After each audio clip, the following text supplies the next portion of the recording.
Is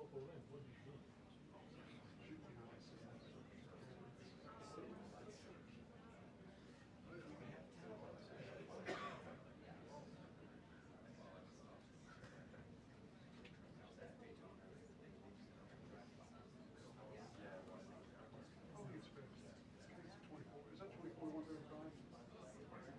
Is it? Oh, we changed it.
afternoon, everybody.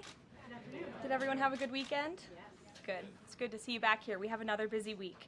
On a scheduling note, tomorrow, President Trump will travel to the great state of Florida to attend the opening of a new illegal alien detention center located at Dade Collier Training and Transition Airport alongside Secretary Kristi Noem, Governor Ron DeSantis, Congressman Byron Donalds, and other state and local leaders. We hope to see many of you there. The facility is in the heart of the Everglades and will be informally known as Alligator Alcatraz. There is only one road leading in, and the only way out is a one-way flight. It is isolated and surrounded by dangerous wildlife and unforgiving terrain. The facility will have up to 5,000 beds to house, process, and deport criminal illegal aliens. This is an efficient and low-cost way to help carry out the largest mass deportation campaign in American history. We are truly coming off a historic week of President Trump racking up win after win on behalf of the American people. President Trump restored peace through strength and acted decisively as commander-in-chief to obliterate the immediate threat of the Iranian regime's nuclear capabilities and then brokered a ceasefire between Israel and Iran, which continues to hold. Then, the president traveled to the Netherlands and achieved a monumental win for the United States and the NATO alliance by getting our allies to dedicate 5% of their GDPs to military spending. As a result of President Trump unleashing American energy dominance, summer gas prices are at the lowest they have been in 4 years, heading into the July 4th week. And with the incoming Trump economic boom, the stock market continues to roar back, with the S&P 500 and the NASDAQ both hitting record highs. And on this point of an economic boom, I bring to you original correspondence from the President of the United States to our Fed Chair, Jerome Powell. As the President has consistently stated, the American economy is booming. And there were so many economic analysts who said that this president's policies would drive our economy down, when in fact we have seen the opposite. We've seen a massive deregulation campaign take place. We've seen inflation completely diminished from where it was under the reckless spending and the bad policies of the previous incompetent administration. I would remind the Fed chair, and I would remind the entire world, that this is a president who was a businessman first, and he knows what he is doing. He has a proven economic formula that worked in his first term as president, and it is working again. The one problem that remains is high interest rates for the American people. The American people want to borrow money cheaply, and they should be able to do that. But unfortunately, we have interest rates that are still too high. So the president sent this note to the Fed chair today. And if you look at this chart, this is a chart of all of the interest rates of many countries throughout the world. At the top is Switzerland. They're only paying a quarter for interest rates. Cambodia, Japan, Denmark, Thailand, Botswana, Barbados, Taiwan, Bulgaria, Cuba, Sweden, Morocco, Cabo Verde, South Korea, Algeria, Canada, Albania, Libya, Malaysia, China, New Zealand, Trinidad and Tobago, Czechia, Bolivia, Australia, Costa Rica, the Bahamas, Kuwait, Papua New Guinea, Bosnia, United Kingdom, and the UAE are all paying lower interest rates than the United States of America, which has one of the hottest and strongest economies in the world. The president sent this note to the Fed chair. It says, "Jerome, you are as usual too late. You have cost the USA a fortune and continue to do so. You should lower the rate by a lot. Hundreds of billions of dollars are being lost, and there is no inflation." And the president is right. There is historically low inflation thanks to his policies. And we will continue to drive down the cost of living in this country for Americans. We will continue to deregulate. And it's also incredibly important that we pass this one big, beautiful bill, which is the largest tax cuts in American history. And that's why the White House and the president himself have been in touch with lawmakers all weekend long to get this bill passed. And they are working very hard to do so. It remains a top priority for the president. And this bill has exposed the clear differences between Republicans and Democrats in 2025. The Democrats are doubling down on craziness and radical policies that are undermining the very fabric of our country. Just look at the Democrat nominee for New York City Mayor, Zohran Mamdani. He's a Democrat socialist, really a communist, who proudly calls to defund the police, peddles anti-Semitism, praises pro-Hamas groups, wants Israel abolished, and believes wealthy Americans should not exist. Those are his words, just as recent as this weekend. Meanwhile, under President Trump's leadership, Republicans are fighting tirelessly for everyday, middle-class, working Americans who re-elected this president. And we're carrying out a revolution of common sense. And all of that is packed into this one big, beautiful bill. It delivers the largest middle and working class tax cuts in U.S. history. It keeps America safe by funding the largest ever one-time investment in border security. It's enough to reverse the Biden border invasion. And every single Democrat is against that, against securing our border and deporting millions of criminal illegal aliens.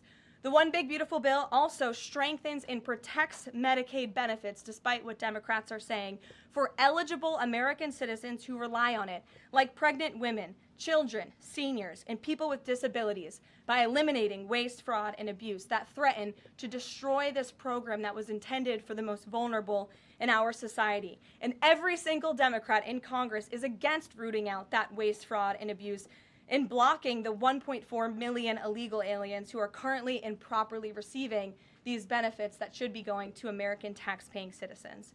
The Democrats in Congress are more concerned with defending illegal aliens than they are hardworking Americans.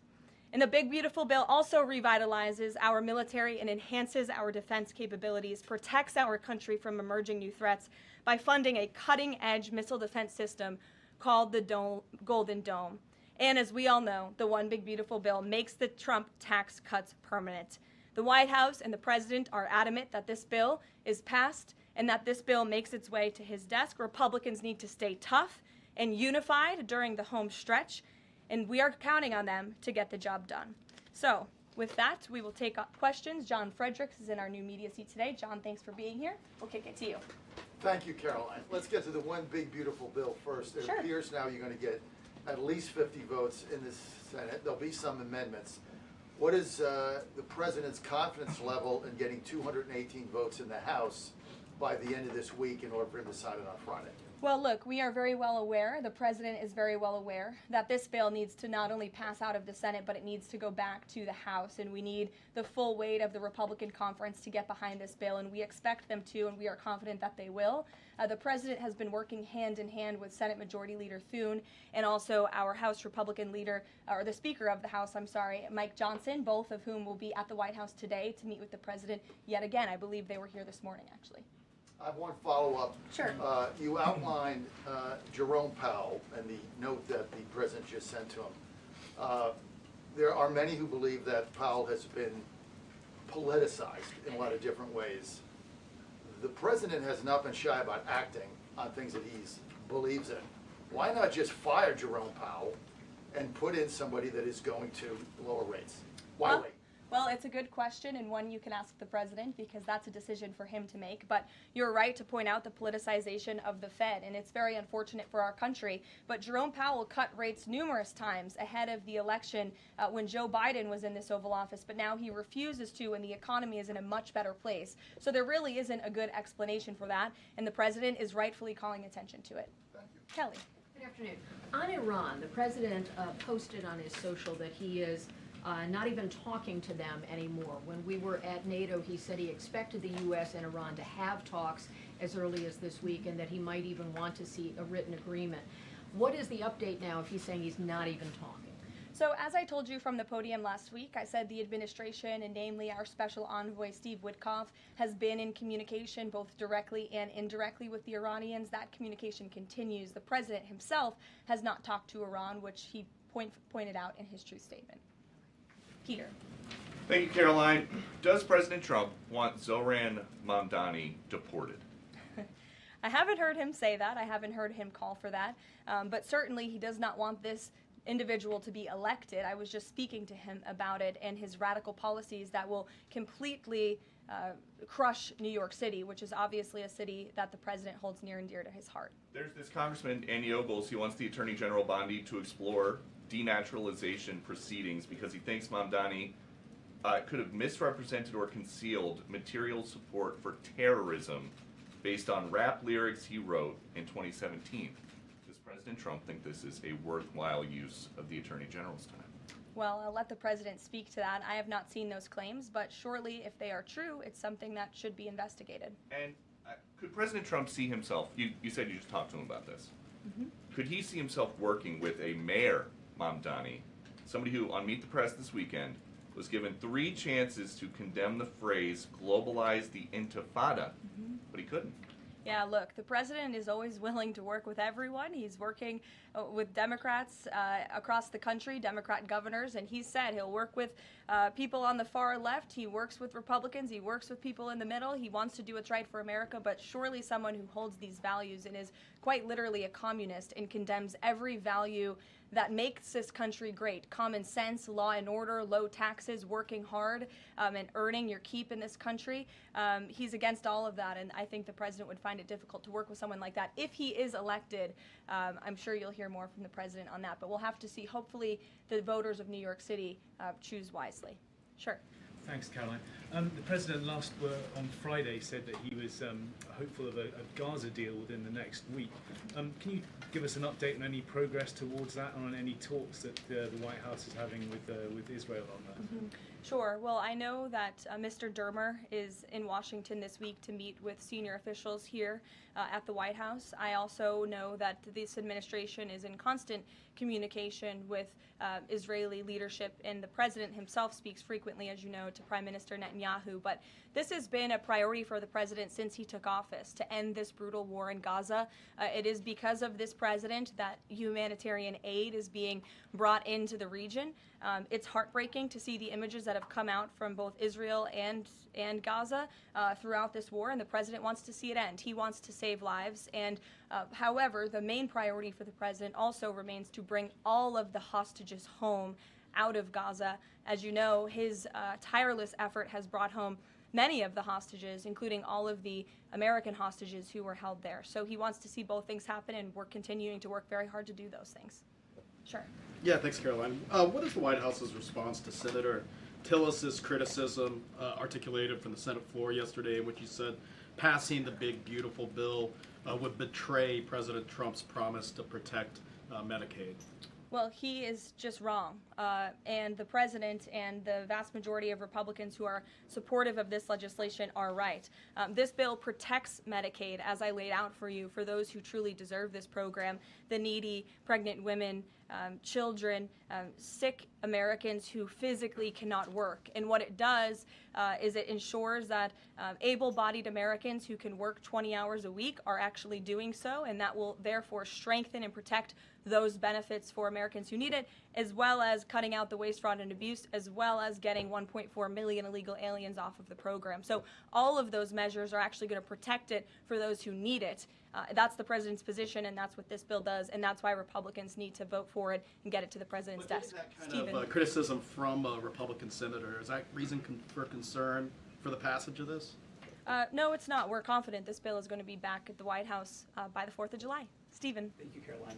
2 questions. On the New York mayoral race, does the president plan to make an endorsement? And secondly, on Jerome Powell, a lot of the focus obviously has been on interest rates and him keeping them high, but a new controversy erupted today. My colleague first reported that he's facing Chairman Jerome Powell is facing accusations of lying to Congress, which is a potential crime, about luxurious details of the Fed's $2.5 billion renovation project. Senator Loomis has called attention to this. Some experts want him to be investigated. Does the White House want these allegations investigated and, if found substantiated, punished? I'll have to take a look at those allegations, and I will raise them to the president's attention and let him speak on them himself.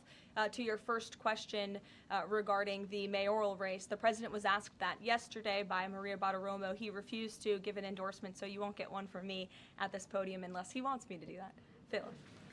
Phil, go ahead. Oh, Sure. And then I can go to you. cool. Thanks. Thank you. The president said that he's working on a temporary pause for immigration enforcement in certain industries. I'm wondering what you can tell us about how he's determining which industries are deserving of a pass. He mentioned farmers, but what about, say, construction workers? I mean, shouldn't there just be one standard here? I don't have any more details to read out for you, but what I can tell you is that the White House is working closely every day with the Department of Agriculture as well as the Department of Homeland Security when it comes to workforce enforcement, worksite enforcement, I'm sorry. And the president's focus and the focus of this administration is, of course, to remove public safety threats from the streets and to deport as many of the illegal criminals, especially the violent criminals that we know are still here because of the previous administration. So that's the main priority and the goal. And then the president has already made cuts to the office of the Director of National Intelligence, but now Senator Tom Cotton has put forward a bill that would cut the office by another 60%. What's the president's reaction to that legislation, and is this something that he would support, those additional cuts? I don't know if the president's even aware of that legislation, but I will get you a response if he is aware and if he wants to respond to it. Go ahead. Thanks, Caroline. You mentioned the dangerous wildlife at the alligator Alcatraz. Is that a design feature? Why is the president going with this mega bill in such a precarious position in the Senate? And then also, can you talk about the CBO estimate that it would add about 11 million uninsured? Well, look, when you have illegal murderers and rapists and heinous criminals in a detention facility surrounded by alligators, yes, I do think that's a deterrent for them to try to escape. We do know that some of these illegal criminals have escaped from other detention facilities, like one in New Jersey, which I know was recently reported on. So, of course, we want to keep the American people safe, and we want to remove these public safety threats from our streets, and we want to effectively detain them as best as we can. As for why the president is going, I think his trip to this detention facility actually underscores the need to pass the One Big Beautiful Bill, because we need more detention facilities across the country. The last administration let in nearly 20 million illegal people from all over the world, and this administration is focused on arresting and detaining them. But in comparison to that 20 million illegal criminal population in our country, we only have 7,000 ICE agents in the interior who are doing this very important work. And so we obviously need more personnel, we need more resources, and that's why we need to pass the One Big Beautiful Bill. On the CBO's Go ahead. Yes, in the pink. Oh, thank you. Thank you. You're welcome. Can you please share some details of China trade deal? Has the U.S. agreed to ease some export, technology export restrictions? Sure. Well, the final language that was agreed upon in both Geneva and in London was signed just past week. We can get you that final text of the agreement. Go ahead. Thank you, Caroline. Eamon, and then behind you. Okay, thanks, Caroline. So on Jay Powell, has the president got a short list of who he wants to see as Jay Powell's successor, and is he going to name a successor as early as this summer? I won't get ahead of the president on any announcements on that. Does he like Scott Besson for the job? Again, I won't get ahead of the president. And on TikTok, if you could, real quick, he said Sure. yesterday he's got a buyer, but the question there is, does he have a seller? And do you have any indication from the Chinese government that they've authorized a sale of TikTok to the U.S. or to U.S. buyers? What I can tell you is that these discussions with China regarding the sale of TikTok have been ongoing at the highest level, and they will continue. As you know, we have another 90-day extension, and it's just to continue to work out this deal and make sure that TikTok stays on for the American people. That's the president's main goal in this, while protecting their privacy and their security. Behind you. Go ahead. Thank you, Caroline. The president has been calling for a deal in Gaza for 2 days and many posts. Who is blocking the deal? And one other thing, when he posted on Netanyahu's trial, also he said it interferes with the negotiations on Iran and on Gaza. What did he mean by that? I'm sorry, to your second question? The second question, when he posted about the Israeli Prime Minister trial, Yes. he said it interferes with the negotiations on Gaza and on Iran. What did he mean by that? It interferes because it physically and logistically was interfering. The prime minister was slated to go to court last week when he's in the middle of negotiating a peace deal and bringing hostages out of a war-torn region. And so the president was simply, I think, emphasizing his empathy that he has for Bibi Netanyahu and seeing him go what he's going through with his own judicial system in the state of Israel. Clearly, the president knows that very well. He, too, was a victim of a judicial system that was trying to put him in jail. As you all know, you all covered it, but President Trump prevailed. That's why he's back in the Oval Office, and he believes that Bibi Netanyahu is a great leader for the people of Israel. The president just worked with him closely to end that 12-day war and to obliterate Iran's nuclear facility, to take out that imminent threat, not just to the state of Israel, but also to the United States of America and the rest of the world. And he believes that Prime Minister Netanyahu should be praised for that. Go ahead. Thanks, Caroline. On the mega bill and the amendment that would limit Medicaid expansion under the Affordable Care Act, does the president want that amendment to pass? The president wants this bill to pass. Meredith.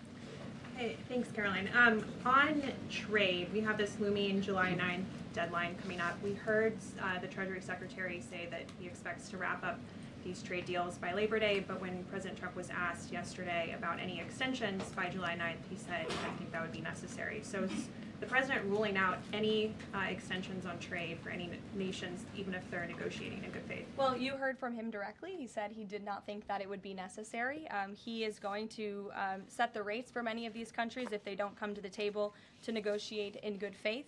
And he is meeting with his trade team this week to do that. Mary. Thanks, Caroline. I just watched a CNN segment on a new app called Ice Block, and it kind of appeared to be promoting this app where you can tell people where ICE agents are. Given the recent rise, An app that tells people where ICE agents are? Yes. And given the rise, I believe 500% increase in assaults on ICE agents, I wanted to see if you could comment on that and why CNN would be promoting such an app.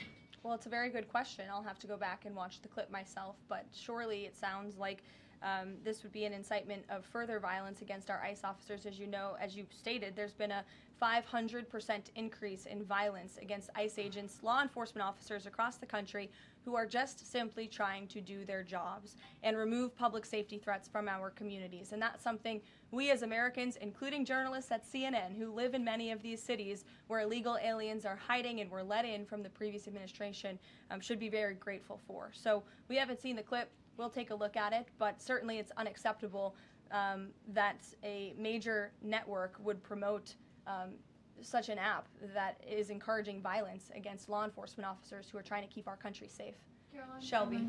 I just wanted to get a clarification on the Senator Rick Scott's amendment. It sounds like the president is agnostic about whether it's attached. Is that accurate? Look, I'm not going to get into the details of the discussions that are ongoing right now, but the president wants these senators to come to a conclusion, to get this bill back to the White House as soon as possible and make sure that it's a piece of legislation that can make its way back through the House as well. So obviously there's some ping-ponging between both sides of Capitol Hill right now, but that's why Senator Thune and Speaker Johnson are working with the president in lockstep every step of the way. In the back, News Nation, go ahead. Thanks, Caroline. The president did and then in announce. front of you, Oh, yes. in front of. Sure, I'll take both of you. The president did announce last week that the trade deal with India is closed, and this could happen anytime soon. Are there any roadblocks as of now? Are there any updates on that? And how does the president see this about China's role or its influence in the Indo-Pacific region? Sure, yes. The president said that last week, and it remains true. I actually just spoke to our Secretary of Commerce about it. He was in the Oval Office with the president. They are finalizing these agreements, and you'll hear from the president and his team, his trade team, very soon when it comes to India. And on China? How do we counter China on that front? Yes, I mean, look, India remains a very strategic ally in the Asia Pacific, and the president has a very good relationship with Prime Minister Modi, as you know, and he will continue to have that. Go ahead. Thank you, Caroline. On the reconciliation bill, Senator Tillis from the floor yesterday seemed to suggest President Trump was getting bad counsel on the effects of the bill. Is President Trump aware of the analyses, and there are several of these, that suggest if rural hospitals potentially close, if there are Medicaid patients in the millions that become ineligible for that? Yes, and that claim is just simply untrue. Rural hospitals comprise 7% of all hospital spending on Medicaid, and that illustrates that they have not benefited from the massive increase of waste, fraud, and abuse under the Biden administration. So this bill strengthens Medicaid. It will protect those benefits that hardworking Americans need, and that's why the president wants this bill to pass. The senator was wrong. The president put out a Truth Social post addressing it, and then the senator announced he's no longer running for office anymore. So I think that case has been closed, and the White House is continuing to focus on getting this legislation to the president's desk for his signature. Go ahead. Yes, you. Yeah, thank you so much. Well, you and then you. There's confusion here. A question on Syria. Go ahead. Has the Syrian government get back to you that they are ready to join the Abraham Accord? Is there any discussion with the Syrian and Israeli government for having a security agreement? Is the first question. And the second question, what's the end goal for talking with the Iranian? Is that only focused on the nuclear program, or they are willing to speak about other issues like the proxy groups and ballistic missiles, or even trade with Iran? So as for discussions between Syria and Israel, you'll have to reach out to those respective governments. I can't comment on that. But what I can tell you is that this afternoon, the president will be signing an executive order to terminate the United States sanctions program on Syria. And this is in an effort to promote and support the country's path to stability and peace. The order will remove sanctions on Syria while maintaining sanctions on the former President Assad, his associates, human rights abusers, drug traffickers, persons linked to chemical weapons activities, ISIS and their affiliates, and Iranian proxies. And this is, again, an action that the president promised and shocked the world with in Saudi Arabia, because he's committed to supporting a Syria that is stable, unified, and at peace with itself and its neighbors. The president met with Syria's new president when we were in the Middle East, as you know, and so this is another promise made and promise kept by this president to promote peace and stability in the region. Go ahead, Alice. Questions on two topics, if you don't mind. Sure. Iris Howe with NTD here. First, on Canada. Canada says it's now dropping its digital services tax on American tech companies days after President Trump says he's halting all trade talks with Canada.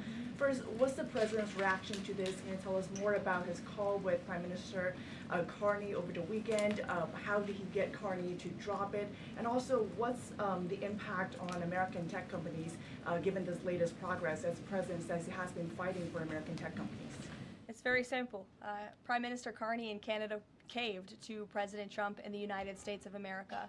And President Trump knows how to negotiate, and he knows that he is governing the best country and the best economy in this world, on this planet.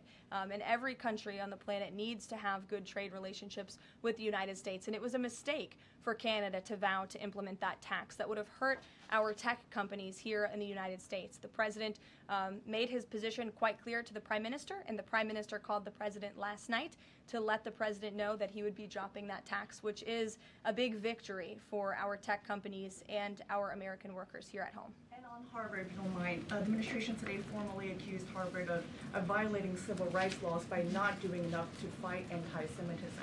We know that the president has talked to us before about Harvard potentially having a deal with the administration in the coming days. Do you have an updated timeline for that? How's the negotiations going? And is more pressure needed for Harvard to take fighting anti-Semitism seriously? Well, there was quite a direct letter that was sent to Harvard this morning, as you know. The negotiations are taking place behind closed doors, so I won't comment on that. But what I will share with all of you, for those who haven't seen it, is the context of this letter, because I think it's very important.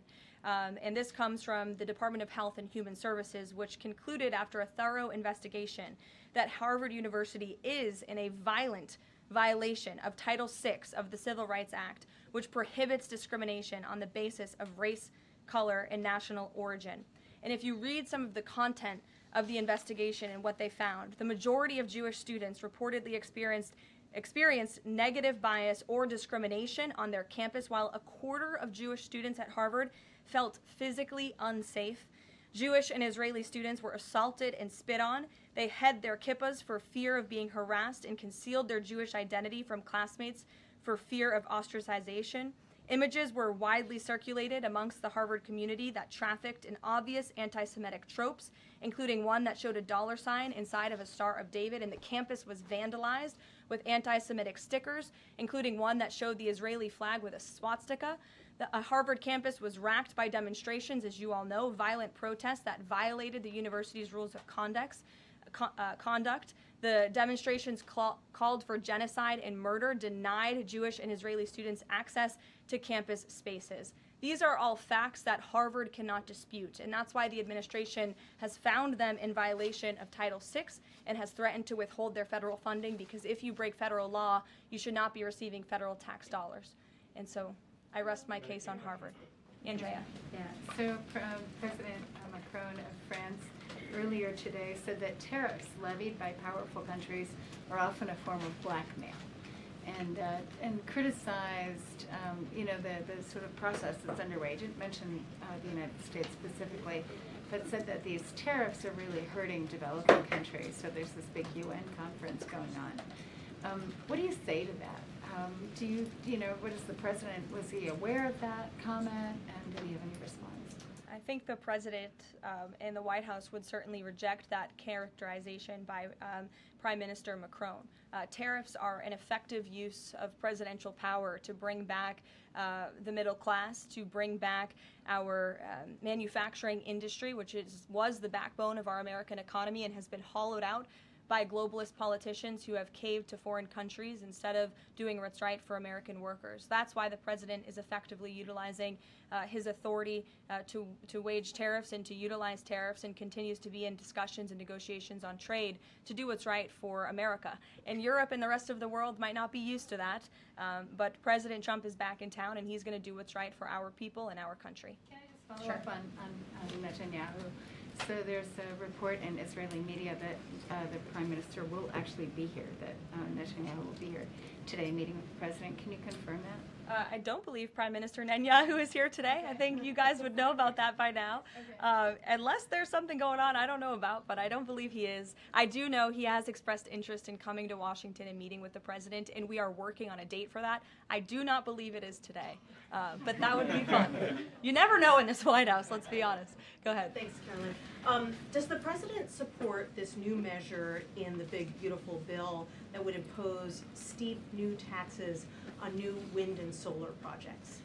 I believe you're referring to the credits for wind and solar projects. No, And I'm talking about the new tax. There's a new tax that it's estimated would add 10 to 20% to the cost of any new wind and solar projects that start after this year.